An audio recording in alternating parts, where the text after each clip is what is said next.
Hi. How are you today? I'm good. Nice dress. It's your birthday? No. No, not your birthday. Okay, fine. As we know, we are meeting for a biology class. Yes. You know my name? Yes. What's my name? You're Mr. Shahid. Yes, I'm Shahid Sheikh, and I'm going to teach you biology. Okay. Today we are going to study. What we are going to study today? Which topic you're going to take? Okay, so we had decided upon studying fermentation. Yeah, I remember now. Yes. So today we will study fermentation. What is fermentation, why it takes place, and where it can be used. Have you ever heard about fermentation? Yes, I've read it in my science book. Okay, and do you remember where it takes place? I think milk and milk products. I'm not sure.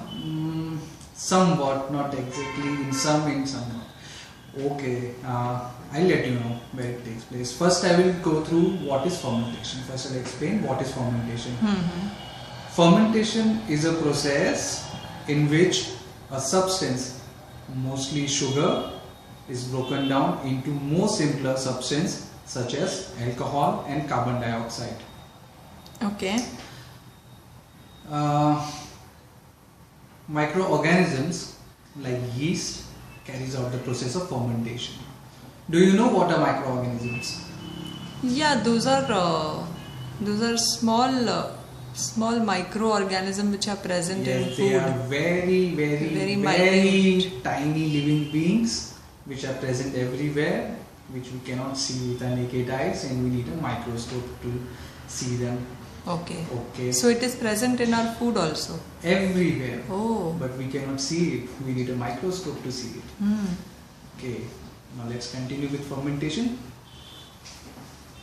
I'll give you some examples where fermentation takes place, which will make it easier for you to understand. Have you ever tasted a grapevine? Yes. Do you know? It's made by fermentation. Okay. Grape juice, when it is fermented, it becomes grapevine. Do you know how a bread becomes spongy and soft? No. I tell you.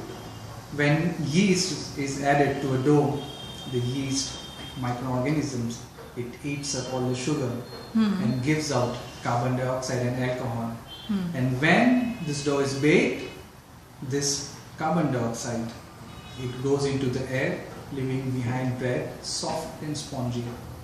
Okay. Do you want to try it for yourself and see how fermentation takes place? Yes. Okay.